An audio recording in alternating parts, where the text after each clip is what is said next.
နှုတ်ခမ်းကွယ်အာကောင်ကွယ်လူနာများအားအခမဲ့ခွဲစိတ်ကူးသမှုနဲ့တကြီးရွယ်ဦးများအားအန်ကတ်တက်ဆင်မှု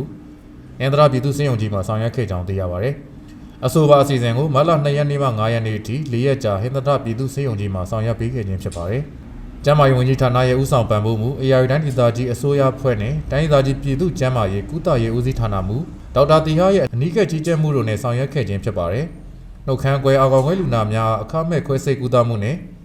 တကြီးရွယ်ဦးများအန်ကတ်တက်ဆင်မှုကိုမတ်လ2ရက်နေ့ကနေစပြီး4ရက်ကြာဆောင်ရွက်ပေးခဲ့ခြင်းဖြစ်ပါတယ်။တကြီးရွယ်ဦးများကိုအန်ကတ်တက်ဆင်ပေးမှုစုစုပေါင်း25ယောက်နှုတ်ခမ်းကွယ်အာကောင်ကွယ်လူနာ39ယောက်ဆောင်ရွက်ပေးနိုင်ခဲ့ပါတယ်။အခုလိုကုသဆောင်ရွက်ပေးနိုင်ဖို့ဒေတာသွင်းမြို့နယ်အသီးသီးကလူနာတွေကိုကြိုတင်ရှာဖွေပြီးအပြုံးလှပိုင်ဆိုင်ဖို့တို့အတူတူလက်တွဲစို့ဆိုတဲ့ဆောင်ပုံးနဲ့အညီဆောင်ရွက်ပေးခဲ့ခြင်းဖြစ်ပါတယ်။မြို့နယ်အသီးသီးကရဟန်းတန်ကလူကြီးလူငယ်ကလေးသူငယ်အမျိုးမျိုးကိုဆောင်ရွက်ပေးခဲ့ခြင်းဖြစ်ပါတယ်လို့ပြည်သူ့စေယုံကြီးဟင်္သာမြို့မှစေယုံအိုကြီးဒေါက်တာဖြိုးဝင်းဝင်းကပြောကြားခဲ့ပါတယ်။2026ခုနှစ်အတွင်းဟင်္သာပြည်သူ့စေယုံကြီးမှာယခုကဲ့သို့ဆောင်ရွက်ပေးခြင်းမှာပထမဆုံးကြိမ်ဖြစ်တယ်လို့သိရပါတယ်။